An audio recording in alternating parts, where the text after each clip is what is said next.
Hello दोस्तों, आप सभी को मगध क्लासेस के यूट्यूब चैनल पे हार्दिक स्वागत है। विद्यार्थियों, आप लोग सीटेट स्पेशल सीरीज के अंतर्गत आज पढ़ने जा रहे हैं पर्यावरण अध्ययन। और पर्यावरण अध्ययन से संबंधित आज आप लोग पढ़ेंगे आश्रय। और आश्रय से 100% आपके सीटेट एग्जाम में एक प्रश्न आते हैं और उनका जवाब इस वीडियो देखने के बाद आप चुटकियों में दे देंगे। तो आइए हम लोग स्टार्ट करते हैं। आश्रय पर्यावरण अध्ययन के अंतर्गत ये आपका आश्रय टॉपिक है और यहाँ से आपका 1 मार्क्स 100% स्टैंडर्ड के एग्जाम में आना पॉसिबल है। तो आइए यहाँ पे हम लोग जानते हैं आश्रय के बारे में। आश्रय को आप लोग क्या कहते हैं? घर। किसका घर? मनुष्य का घर कहिए या मनुष्य का आश्रय कहिए। यहाँ पे कुछ आश्रय दिखाए गए जो आप लोग देख रहे हैं। यहाँ पे आश्रय मिट्टी का घर है, यहाँ पे बांस का घर है, यहाँ पे देख रहे डोंगे हैं और यहाँ पे देख रहे होंगे तंबू है। तो क्या आप लोग बता सकते हैं कि आप लोग इस प्रकार के घर देखे हैं? यदि देखे हैं तो जल्द से जल्द आप कमेंट करके मुझे बताएं कि हाँ आप लोग इस प्रकार के घर देखे हैं। और जो लोग घर नहीं देखे हैं तो हमारे साथ इस वीडियो के माध्यम से बने रहें। अभी इन घरों के बारे में आपको विस्तृत जानकारी देंगे और यहाँ से आपके प्रश्न 100% बन जाएंगे। अब मैं आपको बता दूं, मनुष्य का आश्रय जो होता है वो आपका 2 प्रकार का होता है, एक अस्थाई और एक क्या होता है अस्थाई। अस्थाई कहने का मतलब क्या होता है कि जिसमें मनुष्य अस्थाई रूप से रहता है। अस्थाई मतलब क्या होता है? जिसमें मनुष्य किसी क्षण के लिए रहता है, जैसे तंबू हो गया, टेंट प्लान है। कहीं हम लोग भ्रमण यात्रा में जाते हैं ना, तो वहाँ कुछ समय के लिए रहते हैं। तो आपके जो आश्रय हो गए 2 प्रकार के, एक अस्थाई हो गए और दूसरे क्या हो गए अस्थाई। तो आइए यहाँ पे आप लोग समझेंगे कि अस्थाई आश्रय क्या है और अस्थाई आश्रय क्या है। तो यहाँ पे आश्रय जो है आपके 2 प्रकार का है। पहला आपका अस्थाई और दूसरा क्या होता है अस्थाई। अब हम लोग जानेंगे कि अस्थाई आश्रय क्या है। तो अस्थाई आश्रय वह होता है जिसमें कोई जीव या मनुष्य अस्थाई रूप से रहता है, जैसे जंगली जीव जंतु के लिए क्या हो गया? अस्थाई निवास हो गया। उसी प्रकार से घर जो हो गया वो मनुष्य का अस्थाई निवास हो गया। अब हम लोग जानेंगे यहाँ पे अस्थाई। तो अस्थाई आश्रय वह होता है जिसमें कोई जीव या जंतु कुछ समय के लिए रहता है, जैसे चिड़ियाघर जीवों के लिए क्या है? अस्थाई है। उसी प्रकार से तंबू मनुष्य के लिए क्या है? अस्थाई आश्रय है। तो यहाँ पे आप लोगों ने जाना कि आश्रय क्या है और आश्रय कितने प्रकार के होते हैं। तो आप लोग देखे होंगे कि जहां भी आप जाते होंगे ना, तो वहां उसके भौगोलिक स्थिति को देखते हुए वहां के आश्रय बनाए जाते हैं। तो अब हम लोग जानेंगे कि आश्रय के प्रभावित करने वाले कारक कौन कौन से हैं। तो आइए हम लोग समझते हैं। मनुष्य के घर के निर्माण में निम्नलिखित कारकों पर क्या करता निर्भर करता है। यानी कोई भी मनुष्य जब घर बनाता है ना, तो वहां पे भौगोलिक वातावरण को समझ लेता है, उसके बाद उस इलाके में क्या करता है? घर बनाता है। तो यहाँ पे हम लोग समझते हैं, फर्स्ट है आपका जगह की भौगोलिक स्थिति, यानी जगह पहाड़ी है या समतल। यानी पहाड़ी है तो पहाड़ी जगह के अनुसार, और समतल है तो समतल जगह के अनुसार मनुष्य बनाता है घर, है ना। अब उसके बाद हम लोग बात करते हैं यहाँ पे कि आप लोग देख रहे होंगे, यानी सबसे पहले भौगोलिक स्थिति देखा हुआ है कि जगह जो है आपका पहाड़ी है या क्या है? समतल है। अब इसके बाद हम लोग बात करते हैं जगह गांव है या शहर में। आप लोग देखते होंगे गांव के घर अलग होते हैं और शहर के घर अलग होते हैं। यानी ये देखा जाता है कि हम गांव में अपने आश्रय बना रहे हैं या शहर में बनाए जा रहे हैं। तो इस प्रकार से देखिए गांव या शहर किस प्रकार से मकान होते हैं। अब इसके बाद हम लोग बात करें यहाँ पे, तो आप लोग यहाँ पे देख रहे होंगे जगह की जलवायु, बारिश ज्यादा होती है कम। यदि बारिश ज्यादा होती है तो वहाँ पे ढालुनुमा छत बनता है, जैसा कि आप लोग यहाँ पे देख रहे हैं। असम जैसे राज्यों में ना बारिश खूब जबरदस्त होता है, इसलिए वहाँ क्या होते हैं ना, इस प्रकार से ढालुनुमा छत पाए जाते हैं। अब इसके बाद हम लोग बात करें गर्मी ज्यादा पड़ती है कम। जहाँ पे गर्मी ज्यादा पड़ती है ना, वहाँ पे आप लोग देखे होंगे कि मिट्टी के घर होते हैं। और ये मिट्टी के घर कहाँ पाए जाते हैं? राजस्थान में पाए जाते हैं, जैसा कि आप लोग देख रहे हैं। जहाँ पे गर्मी ज्यादा पाए जाते हैं ना, वहाँ पे क्या होते हैं? मिट्टी के घर। अब इसके बाद हम लोग बात करते हैं कि उस जगह पर उपलब्ध निर्माणकारी चीजें, जिन चीजों से घर बनाना है वो चीज उचित मात्रा में उपलब्ध है कि नहीं। यानी घर बनाते समय पूरा हम लोग क्या करते हैं? मूल्यांकन कर लेते हैं कि हमारे पास वो वस्तु उपलब्ध है या नहीं। जैसा कि आप लोग देख रहे हैं कि घर बनाने में आपके कौन कौन से साधन क्या होते हैं? जरूरी होते हैं। इसके बाद हम लोग बात करें व्यक्ति की सामाजिक स्थिति कि व्यक्ति अमीर है या गरीब। जो व्यक्ति अमीर होता है उसी हिसाब से पैसा लगाता है और जो गरीब होता है उसी के हिसाब से क्या करता है? पैसा लगाता है। यहाँ पे जैसा कि आप लोग देख रहे हैं, यहाँ पे कोई अमीर है और यहाँ पे क्या है? कोई गरीब है। अब इसके बाद हम लोग जानेंगे घरों के प्रकार, है ना। जिसके लिए आप लोग इंतजार कर रहे थे। तो आइए आप लोग यहाँ पे देखेंगे मिट्टी के घर। मैं आपको बता दूं कि पर्यावरण अध्ययन में बच्चों का एक कैंप लगा और उस कैंप में पूरे भारत देश से बच्चे आए हैं और भिन्न भिन्न राज्य के बच्चे आए हैं और अपने साथ बहुत सा चीजों को लेकर आए हैं जिसकी व्याख्या कर रहे हैं। तो यहाँ पे सबसे पहले काशीराम आए हैं, है ना। काशीराम क्या बताते हैं कि मैं राजस्थान के एक गांव से आया हूँ। हमारे यहाँ बारिश बहुत कम होती है और खूब गर्मी पड़ती है। हम लोग मिट्टी के घरों में रहते हैं। घरों की दीवारें बहुत मोटी होती है। इन दीवारों को मिट्टी से लिप पोत कर सुंदर बनाया जाता है और छतें कंटीली झाड़ियों की क्या होती है, बनी होती है। यानी आप लोगों ने जाना मिट्टी के घर के बारे में विशेषता, जो आप लोग यहाँ पे 1 by 1 देखेंगे। तो आइए हम लोग जानते हैं मिट्टी के घर की विशेषता क्या है जो काशीराम ने बतलाया। अब यहाँ पे आप लोग देख रहे होंगे कि मिट्टी के घर प्रायः कहाँ पाए जाते हैं, गांव में पाए जाते हैं। यानी मिट्टी का घर जो है ना वो साधारणतः कहाँ पाए जाते हैं, गांव में पाए जाते हैं। जैसा कि आप लोग देख रहे हैं ये आपका गांव है। इसके बाद हम लोग बात करें तो मिट्टी के घर उन जगहों पर पाए जाते हैं जहाँ गर्मी ज्यादा पड़ता है और भारत राज्य में एक ही है जहाँ पे गर्मी सर्वाधिक पड़ता है और वह है राजस्थान। और राजस्थान में आपको मिट्टी के घर सर्वाधिक मात्रा में देखने को क्या होगा, मिलेगा। उसके बाद हम लोग बात करते हैं कि इन घरों की छतें जो होती है ना, झाड़ियां या छप्पड़ की बनी होती है और कुछ घरों में छत में नीम या किक्कड़ की लकड़ी का उपयोग रहता है ताकि इनमें कीड़े ना लगे। यानी नीम की लकड़ी और किक्कड़ की लकड़ी में कीड़ा नहीं लगता है, इसलिए इनका उपयोग किया जाता है। जैसा कि आप लोग यहाँ पे देख रहे हैं, यहाँ पे जो छत देख रहे हैं ना, इन छतों में क्या किया गया है कि नीम और किक्कड़ की लकड़ी का क्या किया गया, उपयोग किया गया है ताकि कीड़े मकोड़े ना लगे। अब यहाँ पे आप लोग देख रहे होंगे कि दीवारें, मिट्टी के घर की जो दीवारें होती है ना वो मोटी होती है ताकि बाहर का जो हवा है ना वो अंदर की ओर प्रवेश ना कर सके, है ना। और इन घरों को टूटी फूटी मिट्टी को समय समय पर क्या था, मरम्मत किया जाता है और कीड़े मकोड़े घर में ना आए। इसके लिए क्या करते हैं कि गोबर से क्या करता है, लीपा जाता है। किसके, मिट्टी के घर को। जैसा कि आप लोग देख रहे हैं इन घरों के फर्श को गोबर से लिपा जाता है ताकि कीड़े ना आए। मिट्टी को मजबूत बनाने के लिए हम उसमें क्या करते हैं, भूसा भी मिलाते हैं। आप लोग देखे होंगे पुराने जमाने के लोग ना मिट्टी में कुछ भी बनाते हैं ना तो उसमें भूसा मिलाते हैं। क्यों? ताकि मिट्टी क्या हो और थोड़ा सा मजबूत हो जाए, है ना। आप लोग यहाँ पे देखिए किस प्रकार से घर लिपा रहा है। क्या आप लोग भी घर को गोबर से लिपना चाहते हैं? कमेंट करके मुझे बताइए कि क्या अब पहले के जमाने जैसे यदि गोबर से घर लिपना पड़े तो क्या आप लोग लिपने में सक्षम होंगे? कमेंट करके मुझे बताइएगा। अब इसके बाद हम लोग जानेंगे बांस और लकड़ी के घर। यहाँ पे देखिए कैंप में आ गए हैं भूपेन, और भूपेन ने क्या बतलाया, मैं असम के मोलन गांव से आया हूँ। हमारे यहाँ बहुत बारिश होती है, इसलिए हमारे घर जमीन से लगभग 10 से 12 फुट ऊंचे बने होते हैं और इन्हें मजबूत बांस के खंभों पर बनाते हैं और एक घर के अंदर से भी लकड़ी के ही बने होते हैं। यानी ये पूरे घर जो होते हैं ना ये लकड़ी के घर बने होते हैं। ये बात कौन बतला रहे? भूपेन। यानी भूपेन कहाँ का रहने वाला है? असम का रहने वाला है। कौन से गांव के?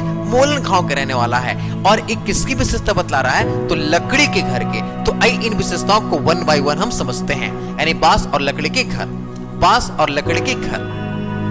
यहाँ पे आप लोग देख रहे हैं इस प्रकार के घर उन क्षेत्रों में बनाए जाते हैं जहाँ पे बारिश क्या होती है, अधिक। और भारत के कौन राज्य में अधिक बारिश होती है?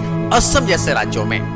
तो यहाँ पे आप लोग देख रहे होंगे एक आपके पास का घर है, बहुत सुंदर है बांस का घर, है ना। एक असम जैसे राज्यों में पाए जाते हैं। इसके बाद हम लोग बात करते हैं कि जमीन से 10-12 फुट, ऐसा नहीं किसी ट्रेड में आपको मार देना 15-20 फुट, जो मैं बोल रहा हूँ उसी को आपको याद रखना है।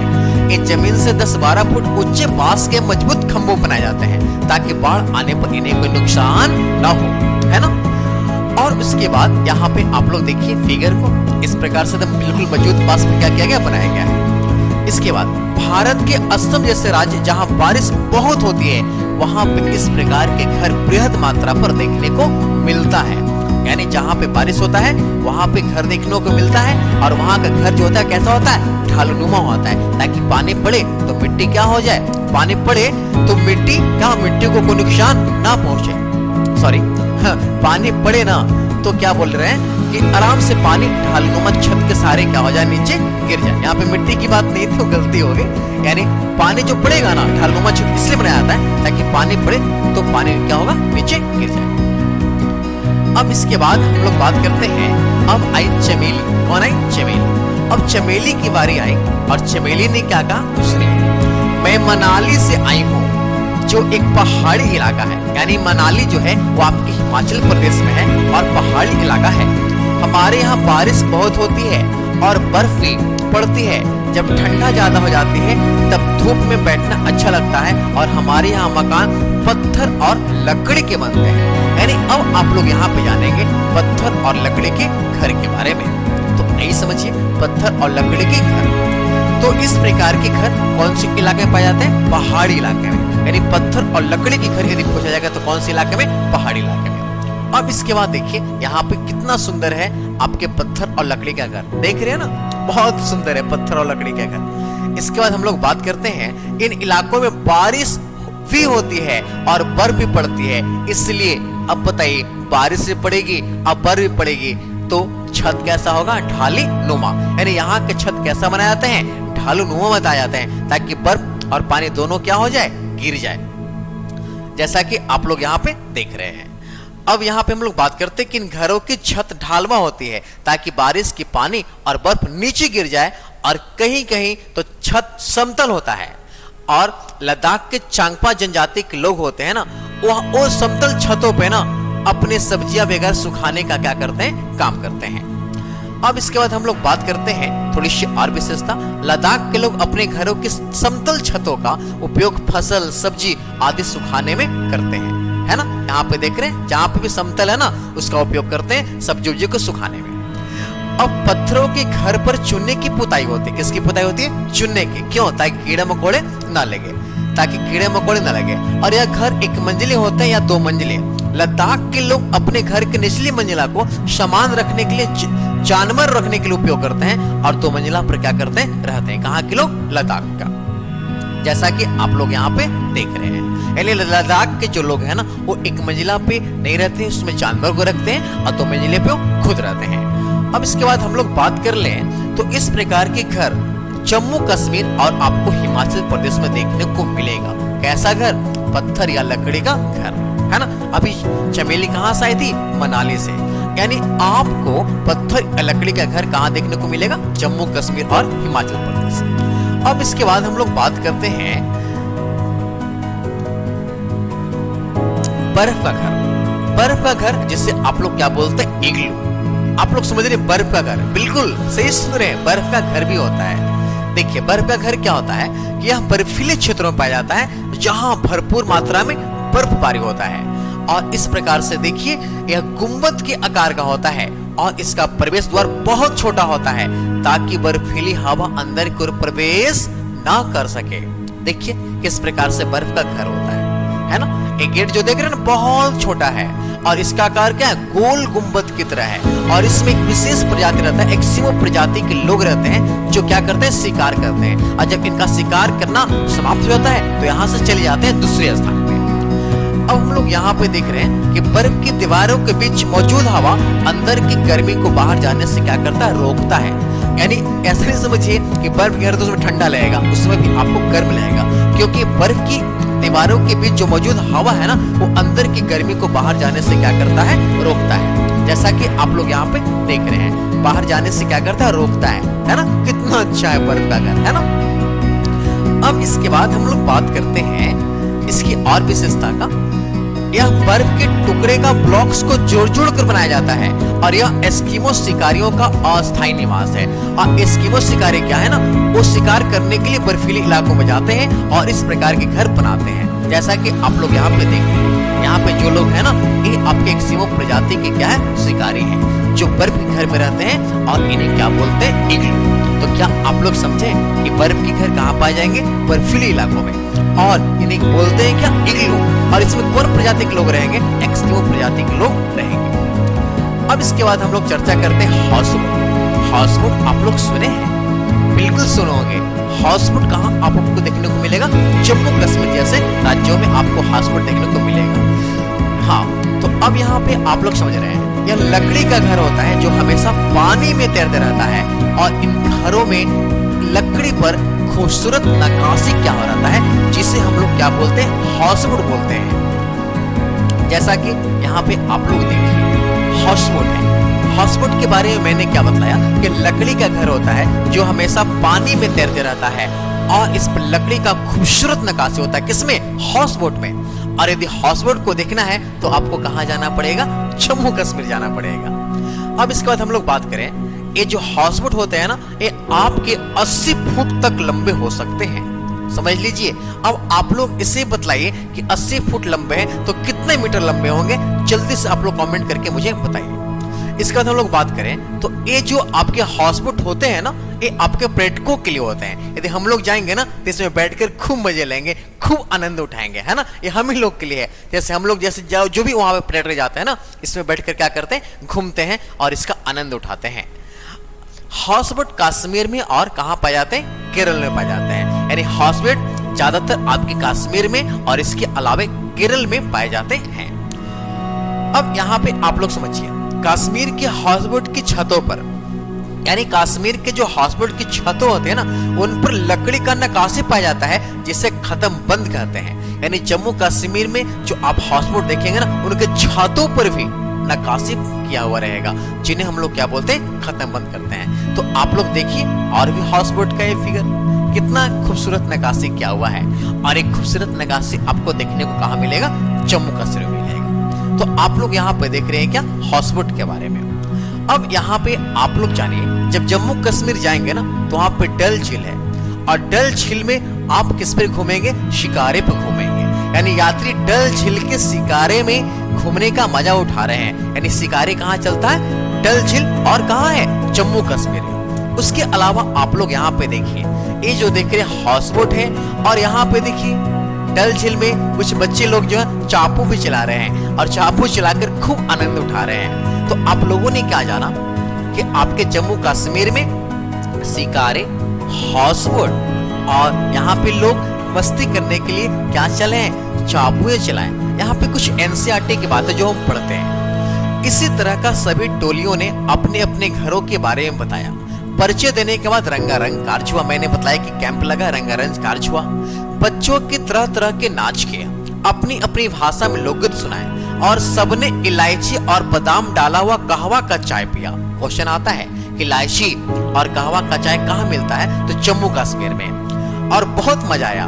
और शाम को हम सब डल झील घूमने गए। तो डल झील कहाँ है? जम्मू कश्मीर में। वहां हमने हाउसबोट देखी, शिकारे में बैठे, और कुछ बच्चे ने तो चप्पू भी चलाया, और नीले नीले पहाड़ और बीच में 4 चिनारे। यानी नीले नीले पहाड़ कहाँ हैं? आपके जम्मू कश्मीर में। तो आप लोगों ने क्या जाना कि शिकारे कहाँ मिलेंगे? तो आपको जम्मू कश्मीर में। हाउसबोट कहाँ मिलेंगे?